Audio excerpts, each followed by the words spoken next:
皆さんこんにちは。おっちょこちょいのドジコです。2023年1月、滋賀県牧野高原キャンプ場林間サイトに初めての雪中キャンプに行った様子を前編後編でお送りしております。1日目は地ならしをしてテントを立てて雪の積もったキャンプ場を散策したりしました。夜は焚き火をしたり、キャンプ場内にある温泉でぬくもった後、眠りについたのでした。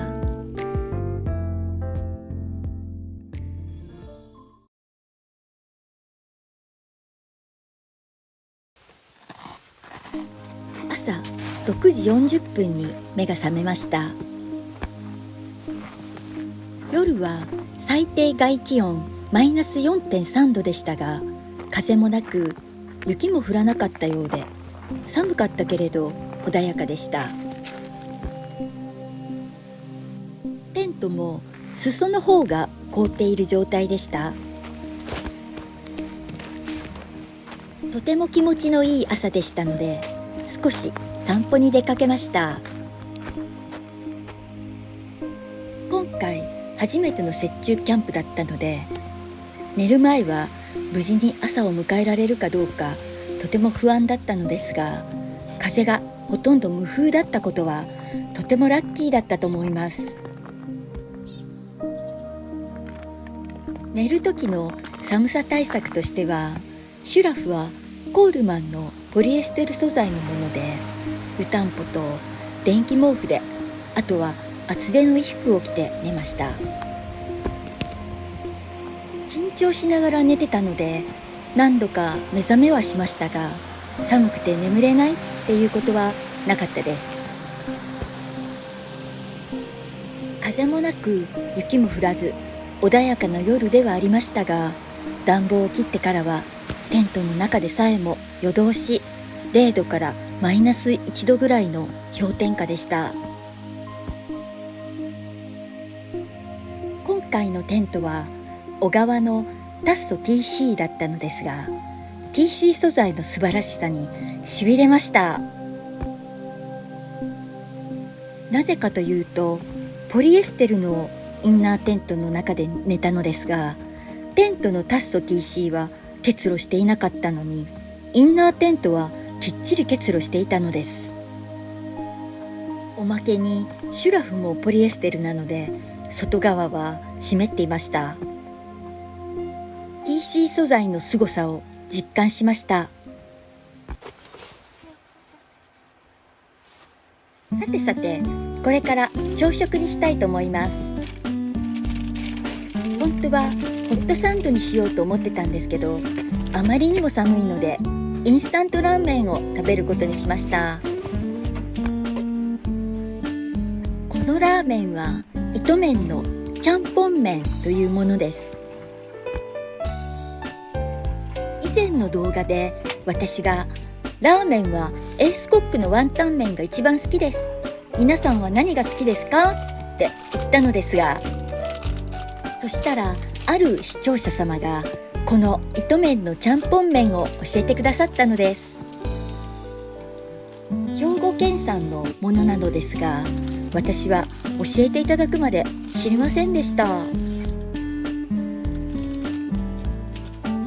エビとしいたけの具材が別袋になってついているところが特徴です。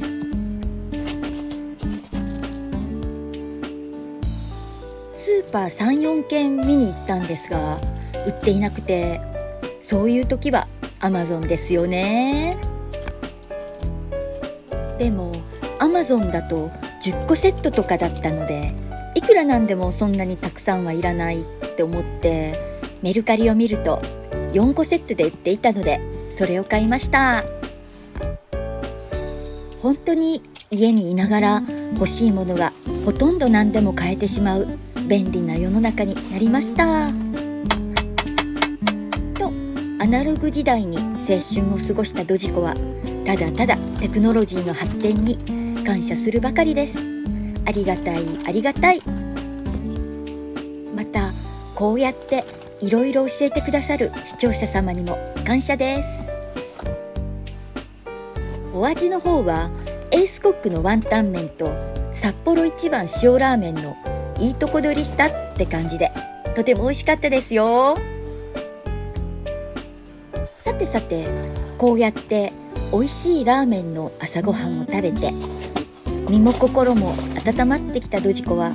今日の予定について考えていました。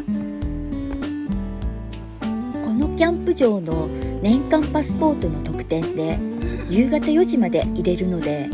雪を見ながらゆっくりすることもできるのですが、外を見ると太陽が昇ってきていいお天気になりそうなので、日が大きくなってとあるところに行く決断をしました。そうと決めたら、朝ごはんを食べたら少し休憩してすぐに撤収にかからなければなりません。雪中キャンプ、とっても楽しかったです。今シーズン中にもう1回ぐらいぜひやってみたいです。さあ、次なる目的地に向けて撤収開始です。天気が穏やかだったことがとても大きかったですが、雪中キャンプを終えてとても充実感を味わえました。感謝を込めて掃除しております。この時点で朝9時半頃ですが、この牧野高原キャンプ場を出発することにします。雪が深いのでスリップしないようにゆっくりと車を動かします。車をどけたらすぐさまカラスがやってきたのを動画編集の時に見て、ドジコらしくて笑っちゃいました。ありがとう、牧野高原キャンプ場さん。無事に終われたこと感謝いたします。 2.4km のメタセコイア並木を通り抜けて牧野を後にします。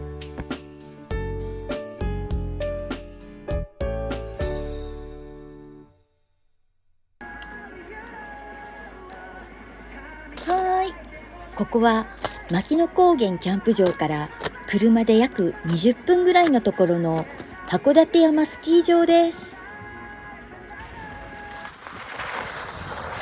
ちょっと前にアップした動画でもここのスキー場で滑る様子をお届けいたしましたが、今回2度目です。本当は牧野高原キャンプ場で滑ろうと思ってスキー板とスキー靴を持ってきてたのですが、キャンプ場のゲレンデはリフトもなくて小さなお子様向けのものだったので、キャンプ場では滑りませんでした。今朝起きたら天気も良さそうだし、なんといっても本日この日はレディースデーでゴンドラとリフト代が無料の日だったのです。がめついドジコはそれを見過ごすわけにはいきません。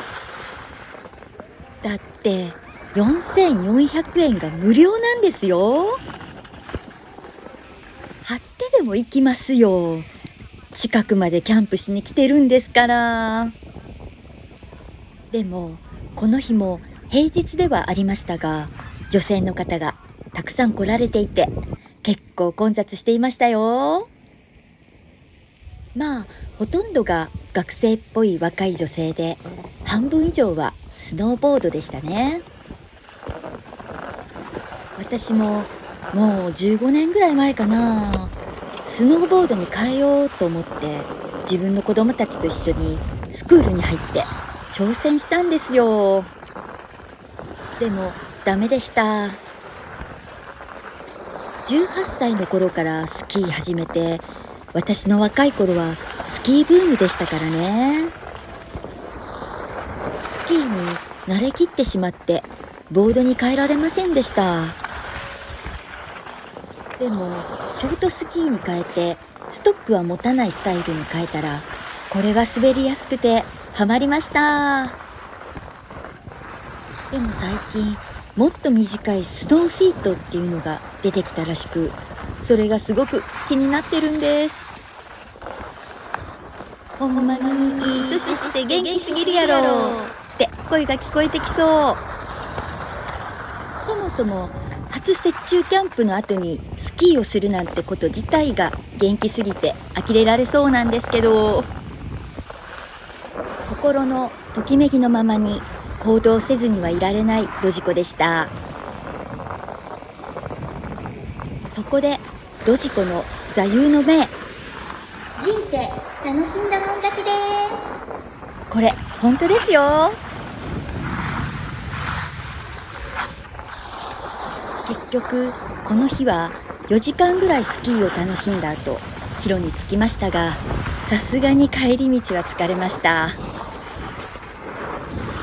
では最後までご視聴くださりありがとうございました。次の動画は温泉キャンプを考えています。まだ行ってませんけどね、今月中に行けたらいいなって思っています。ぜひ行ってみたいところがあるんですよ。チャンネル登録といいねボタン、コメントもよろしくお願いします。視聴者様のことはとてもありがたく大切にしたいと常々思っています。コメントにはできる限り返信をし、ご要望にもできるだけ答えていきたいと思っておりますので、ぜひコメントの方もよろしくお願いします。それではまた次の動画でお会いしましょう。See you next time!